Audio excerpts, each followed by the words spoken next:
कैसे हो दोस्तों। मैं Shubhankar Pandey, achieve target with Shubhankar channel में आपका स्वागत है। हम इकोनॉमी को पढ़ने वाले थे। इकोनॉमी का थोड़ा सा बेसिक पढ़ लेते हैं और बेसिक को जब आप पता कर लेंगे तो आपको आगे के लेक्चर जो रहेंगे वो क्लियर होते चलेंगे। तो आज का जो हमारा क्लास है, जो क्लास नंबर फर्स्ट, अब मैं इसमें क्लास नंबर फर्स्ट सेकंड भी डाल के रखूंगा ताकि आप लोग अपने नोट्स में देख लें। तो हम बेसिक में हम ये देखेंगे कि जो अर्थव्यवस्था है, अर्थव्यवस्था, ये अर्थव्यवस्था का हमेशा उद्देश्य क्या रहा, उद्देश्य क्या रहा कोई भी देश की अर्थव्यवस्था में। इसी के बाद में इसी अर्थव्यवस्था में हम ये भी देखने की कोशिश करेंगे ये व्यवस्था कितने प्रकार की है। और तीसरा, प्रमुख शब्दावली, प्रमुख शब्दावली जो अर्थव्यवस्था की जो बढ़ने की रेटिंग रहती है, किस प्रकार से बढ़ती है, उसके बारे में हम बताएंगे कि अर्थव्यवस्था का विकास क्या है, उद्देश्य क्या है। तो अर्थव्यवस्था का अगर मैं बात करूं कि भैया अर्थव्यवस्था का उद्देश्य क्या है, तो अर्थव्यवस्था जो भी हो, प्राचीन काल से ही हमेशा मानव की प्रकृति रही कि वो वर्तमान की दशा को छोड़कर नवीन प्रगतिशील दशा को प्राप्त करे, अर्थात विकास को प्राप्त करे। तो मतलब कोई भी अर्थव्यवस्था रहे उसका प्रमुख उद्देश्य रहा विकास, और विकास प्राप्त करना है पूर्व की तुलना में, पूर्व की तुलना में, सापेक्ष रूप में पूर्व की तुलना में नवीन स्थिति को प्राप्त करना, यही हर अर्थव्यवस्था का उद्देश्य है। और हर अर्थव्यवस्था का उद्देश्य रहा, तो यहीं से समझ में आया कि अर्थव्यवस्था का जो पैमाना मतलब प्रकार रहा वो दो भागों में बंट गया। एक रहा विकसित अर्थव्यवस्था और एक रहा अल्प विकसित अर्थव्यवस्था। ये विकसित अर्थव्यवस्था, अल्प विकसित अर्थव्यवस्था, ये हमें पता चला लोगों के कुछ मापदंडों के आधार पर, जिसमें यह बताया गया कि फलाना जगह, जिस जगह पर प्रति व्यक्ति आय अधिक होती है, जिस जगह पर संसाधनों का उपयोग ऑप्टिमम यूटिलाइजेशन हो पाता है, उत्कृष्ट यूटिलाइजेशन हो पाता है, जिस जगह पर रोजगार की भरपूर मात्रा में उपलब्धता होती है, जिस जगह पर स्वास्थ्य एवं शिक्षा उत्कृष्ट स्तर पर होती है, वे क्षेत्र विकसित क्षेत्र कहलाते हैं। अगर ये देश में होता है तो वो देश विकसित देश कहलाते हैं। और जो चीज हमें कहीं पर नहीं दिखाई देती है या कम मात्रा में दिखाई देती है, प्रारंभिक स्तर पर दिखाई देती है, उस प्रकार के देशों को कहा जाता है अल्प विकसित देश। और वे देश, यहीं से एक और चीज निकल कर आया, वे देश जो इस पूर्व की अर्थव्यवस्था से आगे की अर्थव्यवस्था मतलब अल्प विकसित अर्थव्यवस्था से विकसित अर्थव्यवस्था की ओर बदल रहे, लगातार अपनी स्थिति में परिवर्तन ला रहे हैं, उसके लिए एक नई विकास शब्दावली दी गई जिसे कहा गया विकासशील, विकासशील अर्थव्यवस्था। और भारत जो है वो विकासशील अर्थव्यवस्था है जो अल्प विकसित थी पूर्व में और धीरे धीरे विकास की ओर बढ़ रही है।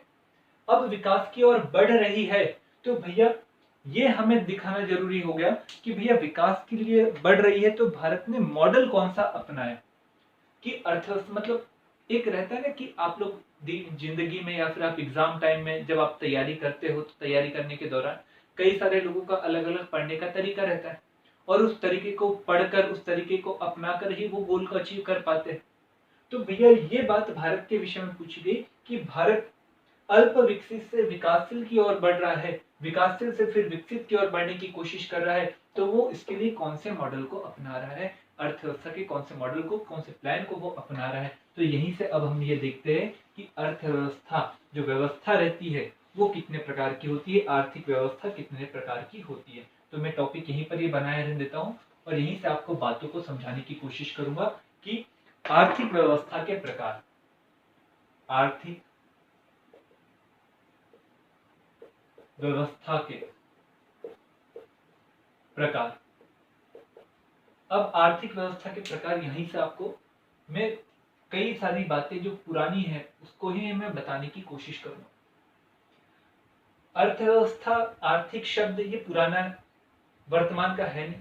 कौटिल्य के अर्थशास्त्र में भी हमें अर्थव्यवस्था, अर्थतंत्र जैसे शब्द मिले हैं और आगे कई सारे देशों में जो प्रमुख लेखक रहे उनके द्वारा भी आर्थिक व्यवस्था पर बहुत अधिक महत्व दिया गया। जैसे प्लिनी नामक इतिहासकार था, जो इतिहासकार होने के साथ में एक यात्री भी था, जिसने आर्थिक व्यवस्था, यूनान की आर्थिक व्यवस्था और रोम की आर्थिक व्यवस्था के ऊपर अपनी बातें जाहिर करी थी वहां की संसद में।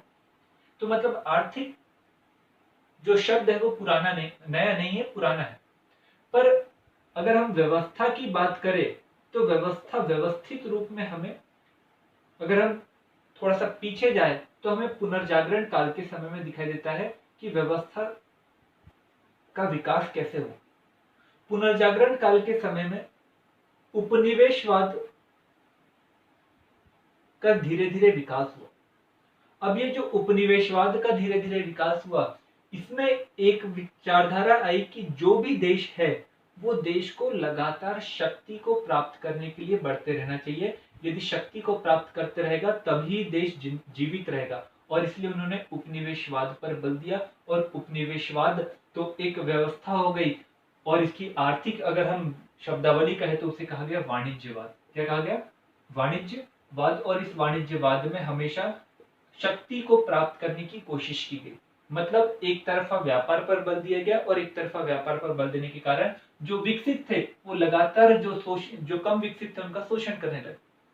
इसके कारण व्यापार जो था वो असंतुलित होता चले गया, और जब यह असंतुलित होता चले गया तो इसके विषय में, वाणिज्यवाद के विषय में लगातार आलोचना होती गई। और आलोचना तो हुई परंतु किसी ने एक नवीन सिद्धांत नहीं दिया। परंतु आगे चलकर 1776 में, याद रखिएगा 1776 में, और ये 1776 याद रखिएगा, अमेरिका की आजादी भी 1776। तो 1776 में एडम स्मिथ के द्वारा एक किताब लिखी गई जिसका नाम था वेल्थ ऑफ नेशन। और इसके द्वारा एक बात पर जोर दिया गया कि भैया ये जो वाणिज्यवाद है इसके कारण व्यवस्था जो है चरमरा गई है, और व्यवस्था चरमराए जाने के कारण जो व्यापारी है वो अच्छे से लाभ नहीं कमा पा रहे, इसके कारण देश को भी नुकसान हो रहा है।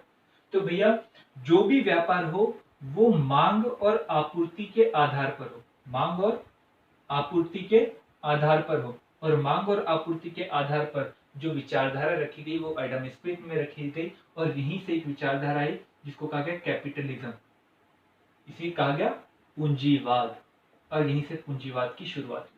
ये पूंजीवाद में एक और बात कही गई कि भैया मांग और आपूर्ति के ऊपर ज्यादा बल दो, जिसका दूसरा रूप है कि राज्य को ज्यादा व्यापार में हस्तक्षेप नहीं करना चाहिए। और ये बात को लेकर अमेरिका आगे बढ़ा। अमेरिका की देखा देखी, अमेरिका का इसके कारण उद्धार हुआ। अमेरिका के जो दक्षिण अमेरिका का जो क्षेत्र था जहां पर मिसिसिपी, मिसौरी नदी आपको दिखाई देंगी, वहां पर कृषि के क्षेत्र में लगातार डेवलपमेंट हुआ। और उस बात को ध्यान में रखकर जो पूंजीवाद का विरोधी था और वाणिज्यवाद का बहुत अधिक समर्थक था जिसका नाम था इंग्लैंड, उसने भी धीरे धीरे पूंजीवाद, कैपिटलिज्म को अपनाना शुरू किया। और इसके बाद में कैपिटलिज्म की विचारधारा बहुत अधिक बढ़ी। परंतु कैपिटलिज्म की जब विचारधारा बहुत अधिक बढ़ गई तो यहीं से आपको दिखाई देने लगा कि इसमें मांग और आपूर्ति की बात तो कही गई, परंतु इसमें मांग और आपूर्ति की बात के साथ में इस विचारधारा के कारण औद्योगिकरण को भी बहुत अधिक बढ़ावा मिला। औद्योगिकरण, इंडस्ट्रियलाइजेशन को बहुत अधिक बढ़ावा मिला, और इंडस्ट्रियलाइजेशन, औद्योगिकरण को बढ़ावा मिलने के कारण ये हुआ कि जो पहले लोग कृषि कार्य करते थे अब वो औद्योगिक कार्य करने लगे, और औद्योगिक कार्य करने लगे तो वहां पर वो उद्योग में मजदूरी करने लगे। परंतु मांग और पूर्ति की बात तो एडम स्मिथ में कही, और साथ में ये भी कहा जो सबसे ज्यादा निवेश करेगा वो ही सबसे ज्यादा प्रॉफिट प्राप्त करने का हकदार रहेगा। तो निवेश कौन करेगा? जिसके पास ज्यादा पैसा हो। तो लाभ भी कौन प्राप्त करेगा? जिसने ज्यादा निवेश किया हो। तो मतलब अल्टीमेटली किसे फायदा हो? उद्योगपति को फायदा होगा कि उद्योगों में काम करने वाले मजदूरों को फायदा होगा? स्वाभाविक रूप से उद्योग में काम करने वाले लोगों को नहीं होगा, उद्योगपतियों को होगा। और जब उद्योगपतियों को होगा तो कहीं ना कहीं उद्योगों में काम करने वाले कृषकों की स्थिति कहीं ना कहीं डामाडोल होते चले जाएंगे। और जब ये डामाडोल होते चलेगी, उनका शोषण होते चले गया, तो उसी के बाद में 1818 में एक व्यक्ति का जन्म हुआ था और उस व्यक्ति के द्वारा 1848 के करीब करीब एक किताब लिखी गई और उस किताब के माध्यम से समाजवाद, जो वैज्ञानिक समाजवाद माना जाता है, उसकी शुरुआत बाहर दुनिया में आई। उसकी शुरुआत ने अब नई विचारधारा को जन्म दिया, जो कैपिटलिज्म को हमेशा हर मुद्दे पर वो क्या दे रही थी, चेक एंड मेट करने की कोशिश कर रही थी। पर अभी भी कैपिटलिज्म चल रहा था, क्योंकि कैपिटलिज्म को मानने वाले दो प्रमुख देश थे, एक का नाम था अमेरिका और एक का नाम था ब्रिटेन। और ब्रिटेन उस समय में विश्व की सबसे बड़ी पावर थी। अब ये बात आगे भी चलते चली, और जब ये बात आगे चलते चलेगी तो समाजवाद भी धीरे धीरे कैपिटलिज्म को टक्कर देना शुरू कर। और 1800 जब 48 की किताब, और उनकी मृत्यु भी 1843 में कार्ल मार्क्स की, 1917 में इनकी किताब का एक अच्छा प्रैक्टिकल हमें देखने को मिला, वेल्शेविक क्रांति। वेल्शेविक क्रांति हुई और इस वेल्शेविक क्रांति में समाजवाद को अपनाया गया और समाजवाद को अपनाकर वेल्शेविक क्रांति हुई रूस में, और रूस ने समाजवादी तत्वों को अपनाकर हमेशा जो मजदूर है उनके हितों की बात कहकर राज्य को हर काम करने की जब बात कही गई, तो उसके कारण रूस का लगातार विकास हुआ। और 1925 के बाद तो विकास की दर 12% हमेशा रही, और 12% रही। और इसमें राज्य ने जब सब निर्णय लिए, तो राज्य ही मांग और आपूर्ति का हमेशा निर्णय करता था, किस व्यक्ति के ऊपर कितना खर्च किया जाना है, किस व्यक्ति को कितना खाद्य पदार्थ दिया जाना है, कौन सी वस्तु का उत्पादन किया जाना चाहिए, ये सब यहाँ पर राज्य ने निर्धारित करने लगा। जब ये बात सब राज्य निर्धारित कर रहे थे, तो इसी समय में पूंजीवाद भी लगातार बढ़ रहा था और समाजवाद भी लगातार बढ़ रहा था। और समाजवाद का संरक्षक था रूस और पूंजीवाद का संरक्षक था अमेरिका और इंग्लैंड। इसी दौरान एक घटना घट गई जिसे कहा गया 1929 की विश्व मंदी। और इस विश्व मंदी में सबसे पहले जो गिरावट आई, उस गिरावट में सबसे पहले भूमिका निभाई अमेरिका ने। और अमेरिका का जो वॉल स्ट्रीट, जहां पर प्रतिभूतियों का लेन देन होता है, या फिर मैं सीधे कहूं सटोरियों का बाजार, उस सटोरियों के बाजार में एकदम से गिरावट है। एकदम से गिरावट आने के कारण पूरा विश्व चपेट में आ गया। और पूरा विश्व जब चपेट में आ गया, इसमें केवल वही देश बच गए जिन देशों ने समाजवाद को अपनाए रखा था और अपनी अर्थव्यवस्था को बंद करके रखा था, और राज्य ही सब विषय में निर्णय ले रहा था। अब दुनिया की नजर नई विचारधारा के प्रति आकर्षित होने लगी। वो अब कैपिटलिज्म को नहीं देख रही थी, वो अब समाजवाद को देख रही थी। अब समाजवाद को देखकर कई सारे देशों ने अपनी अर्थव्यवस्था के मॉडल को बदल दिया और राज्य धीरे धीरे धीरे पावरफुल होता चले गया। परंतु यहाँ पर यह भी समझ में आने लगा कि भैया, राज्य जब पावरफुल होने लगा तो स्टालिन नामक व्यक्ति तानाशाह भी बन गया। और भैया, लोकतंत्र में तानाशाही नहीं मानी जाती है। लोकतंत्र में तानाशाही नहीं मानी जाती है क्योंकि लोकतंत्र में जनता का शासन रहता है, व्यक्ति विशेष का शासन नहीं रहता। और जब ये भी देखा गया कि भैया पूंजीवाद भी बेकार है और समाजवाद भी बेकार है, क्योंकि समाजवाद के कारण तानाशाही को बढ़ावा मिलता है, समाजवाद के कारण राज्य के अधिकार में इतनी अधिक वृद्धि होती है, तो लोगों के मानव अधिकार कहीं ना कहीं क्या हो जाते हैं, छुप जाते हैं या समाप्त हो जाते हैं। और ये बात को लेकर हमारे देश के सभी व्यक्ति, चाहे वल्लभ भाई पटेल हो, चाहे जवाहरलाल नेहरू हो, चाहे गांधी जी हो, इन सभी का दृष्टिकोण कैपिटलिज्म के प्रति तो पहले से ही नकारात्मक था, पर समाजवाद के प्रति था। पर आप सभी को पता है कि 1950 में वल्लभ भाई पटेल की मृत्यु हो गई, 1948 में गांधी जी की मृत्यु हुई, और लगातार 17 वर्षों तक के भारत के प्रधानमंत्री जो रहे, वो रहे जवाहरलाल नेहरू। तो जवाहरलाल नेहरू के द्वारा एक किताब लिखी गई थी, इंडिया डिस्कवरी ऑफ इंडिया, जो उन्होंने किताब लिखी, और उन्होंने उस किताब के माध्यम से भारत का भविष्य कैसा होगा, और मैं इस बात के बिंदु प्राचीन काल में देखता हूँ, मध्यकाल में देखता हूँ, तो मैं भविष्य आगे बताने की कोशिश कर रहा हूँ। तो उस डिस्कवरी ऑफ इंडिया के माध्यम से उन्होंने बताया कि कैपिटलिज्म के कारण समाज के एक तबके का ही विकास होगा, और सोशलिज्म के कारण राज्य की शक्ति में बढ़ोतरी होगी। अगर राज्य की शक्ति में बढ़ोतरी होगी तो मतलब राज्य तानाशाह हो जाएगा, और जनता 200 सालों से एक तानाशाही पूर्वक शासन को पहले से झेलते आ रही है। अब जनता में ये हिम्मत नहीं है कि वो फिर से तानाशाही को क्या करे, एडॉप्ट करे। तो भैया, भारत के द्वारा दोनों ही विचारधारा के बिंदुओं को अपनाने की कोशिश की। समाजवाद भी अपनाया, पूंजीवाद भी अपनाया और इसे कहा गया मिश्रित अर्थव्यवस्था। और भारत ने मिश्रित अर्थव्यवस्था को अपनाने की क्या की कोशिश की। और मिश्रित अर्थव्यवस्था हमारे देश की अर्थव्यवस्था का एक मूलभूत आधारभूत सिद्धांत है, जिसमें राज्य को कुछ क्षेत्र में कार्य करने की अनुमति है, वहां पर उसको एकाधिकार है, और साथ में निजी क्षेत्र को भी एक बड़े क्षेत्र में कार्य करने की अनुमति है। इसका उदाहरण सिंपल सा यह है कि हमारे देश में ओएनजीसी कंपनी है तो जियो कंपनी भी है। ओएनजीसी कंपनी जहां पर सरकारी कंपनी है, तो वहीं पर जियो कंपनी एक प्राइवेट कंपनी, जो बताता है कि भारत एक मिश्रित अर्थव्यवस्था का नेतृत्व करता देश है, जिसने 70 वर्षों से अपनी अर्थव्यवस्था को लगातार इसी मॉडल पर चलाते हुए विकास की ओर बढ़ाते चले गए। अब ये बात समझ में आ गई अगर आपको कि भैया दुनिया में व्यवस्था कैसे आई और भारत ने कैसे अपनाने की कोशिश की, क्योंकि गांधी जी का यहाँ पर जो विचार था वो थोड़ा सा अलग था। वो थोड़े से अलग विचारधारा को मानते थे, वो समाजवाद को अच्छा मानते नहीं थे और न ही पूंजीवाद को अच्छा मानते थे। वो आत्मनिर्भर अर्थव्यवस्था की बात कहते थे, वो ग्राम पंचायत के विषय में बात करते थे। उनकी विचारधारा थोड़ी सी अलग थी। वल्लभ भाई पटेल एक राष्ट्रवादी नेता थे और उनकी विचारधारा कहीं ना कहीं गांधी की विचारधारा से जुड़ी हुई थी, क्योंकि गांधी का प्रभाव वल्लभ भाई पटेल के ऊपर बहुत अधिक ज्यादा था। और यही कारण था कि वल्लभ भाई पटेल 1918 के बाद में कभी भी उनने अच्छे कपड़ों को नहीं पहना, साधारण कपड़ों को ही पहना, क्योंकि गांधी की विचारधारा से और गांधी के रहन सहन से बहुत अधिक प्रभावित थे। तो गांधी की विचारधारा का प्रभाव वल्लभ भाई पटेल पर भी था। तो वल्लभ भाई पटेल और गांधी दोनों अलग नहीं है, दोनों एक ही है, परंतु गांधी आगे है, वल्लभ भाई पटेल उनका क्या कर रहे हैं, पीछा कर रहे हैं, या फिर उनके माध्यम से आगे बढ़ रहे हैं। अब हमें ये जब पता चल गया, तो इसको पता करने के बाद में अब कुछ शब्दावली है, वो शब्दावली जानने लायक रहती है कि ये शब्दावली के ऊपर प्रश्न बनने की संभावना रहती है, जो हमारी अर्थव्यवस्था के बारे में बताएगा कि हमारी अर्थव्यवस्था में हम आगे बढ़ना चाहते हैं, हम मिश्रित अर्थव्यवस्था से बढ़ना चाहते हैं, परंतु ये बढ़ने की दर क्या हो, ये बढ़ने की दर क्या हो, ये बात हमेशा आती है दिमाग में। अब ये बढ़ने की दर क्या हो, अब यहीं से हम बातों को शुरू करते हैं। बढ़ने की दर, तो हम 2-3 शब्दावली है, उन 2-3 शब्दावली को हम देखने की कोशिश करते हैं। तो सबसे पहले जो हम एक टॉपिक बना लो आप लोग, वो है शब्दावली। अब ये शब्दावली में आपको पहला है जीडीपी,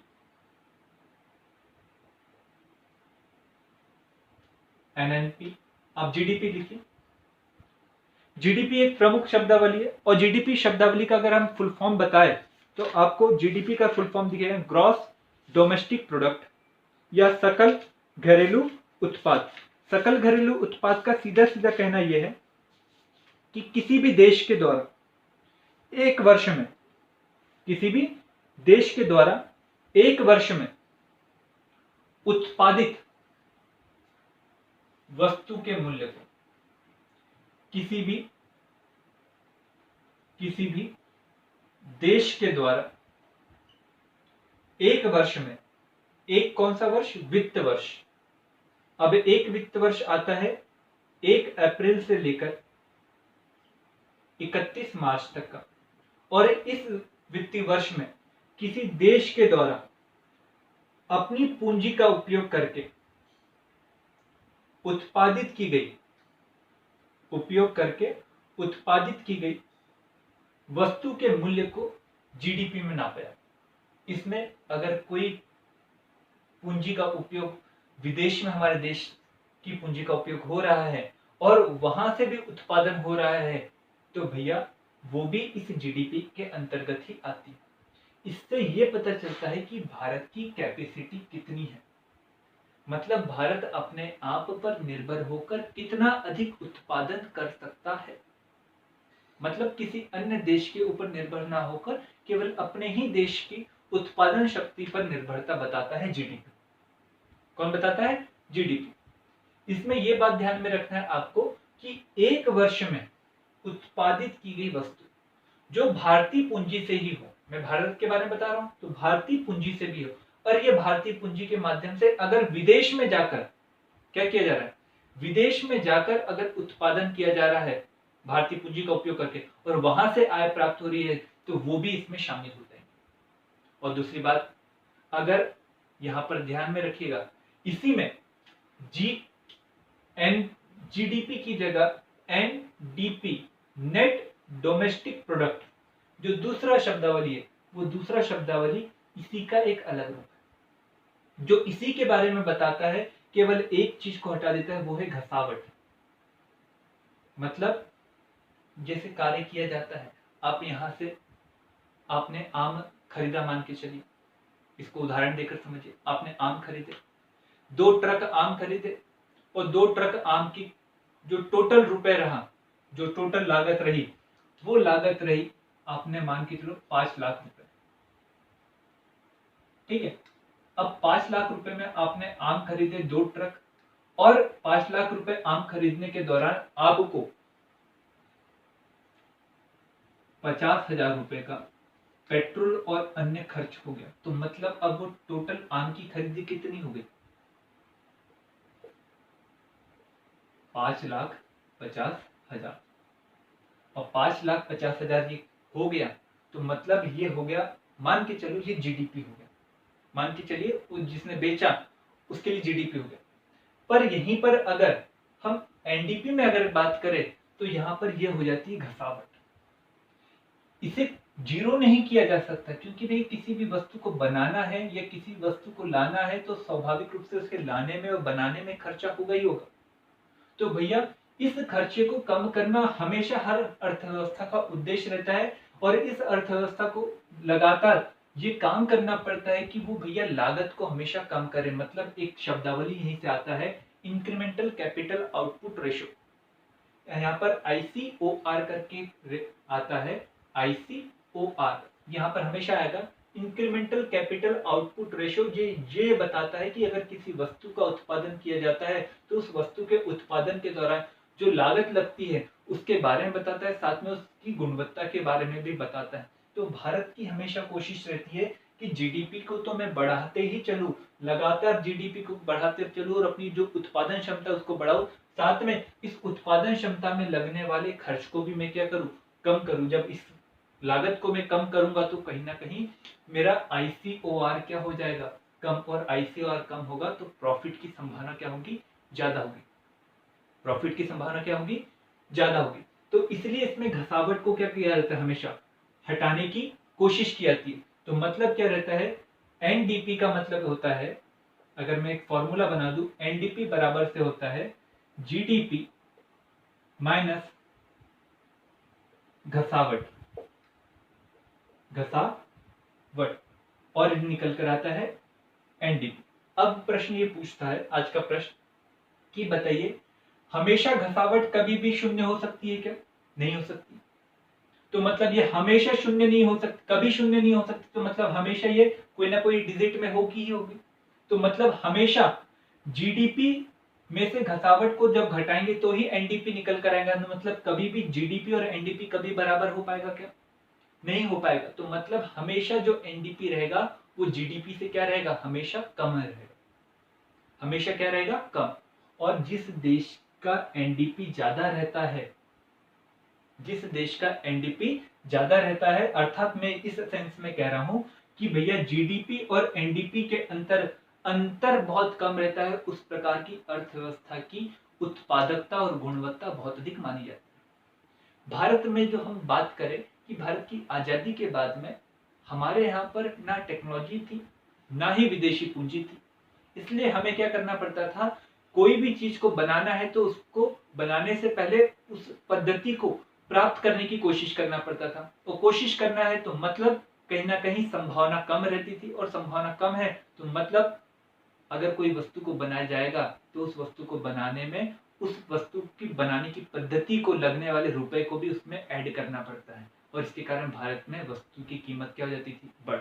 जैसे मान के चलो 1 रुपए की अगर मान के चॉकलेट बनाई जा रही है, तो 1 रुपए की चॉकलेट बनाने में ऐसा जरूरी नहीं कि उसमें केवल चॉकलेट का पूरा मूल्य लिखा है, नहीं, इसमें यह भी हो सकता है कि उसके अंतर्गत वो फॉर्मूला को प्राप्त करने के लिए जो खर्च हुआ उसके पैसे को भी उस 1 रुपए के अंतर्गत डाल दिया गया।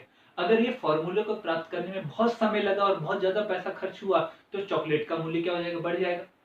अगर कम समय लगा और कम पैसा लगा, तो चॉकलेट का मूल्य क्या हो जाएगा, कम हो जाएगा। तो भारत को क्या करना चाहिए, भारत को क्या करना चाहिए, धीरे धीरे धीरे विकास की ओर बढ़कर, टेक्नोलॉजी की ओर बढ़कर जीडीपी को तो बढ़ाना ही चाहिए, साथ में एनडीपी को भी बढ़ाना चाहिए और घसावट को लगातार क्या करते रहना चाहिए, हमेशा कम करते रहना चाहिए। तो ये बात अगर थोड़ा सा आप ध्यान में रखेंगे तो आपको यहीं पर बातें समझ में आती चलेंगी। ये दो प्रमुख शब्दावली थी। ये शब्दावली को अगर आप जान चुके हो तो हम आगे की दो शब्दावली नेक्स्ट लेक्चर में जानने की कोशिश करेंगे और उस लेक्चर के माध्यम से हम आगे के चैप्टरों को भी शुरू करने की कोशिश करेंगे। उसका थोड़ा सा रोड मैप भी आपको बता देंगे। कई सारे बच्चे हैं जिन्होंने पहली बार पढ़ रहे, उनको नहीं समझ में आएगा, तभी भी आप थोड़ा सा बस इंटरलिंक करते रहिए और रटने से बचिए। रटेंगे तो सब्जेक्ट समझ में नहीं आएगा, अगर आप इसे व्यवहार में लाएंगे तो अपने आप सब्जेक्ट समझते आता चलेगा। यदि आपको वीडियो अच्छा लगा हो तो जरूर से लाइक करिए, चैनल को सब्सक्राइब करिए और बेल आइकन भी दबाना मत भूलिए। Thank you.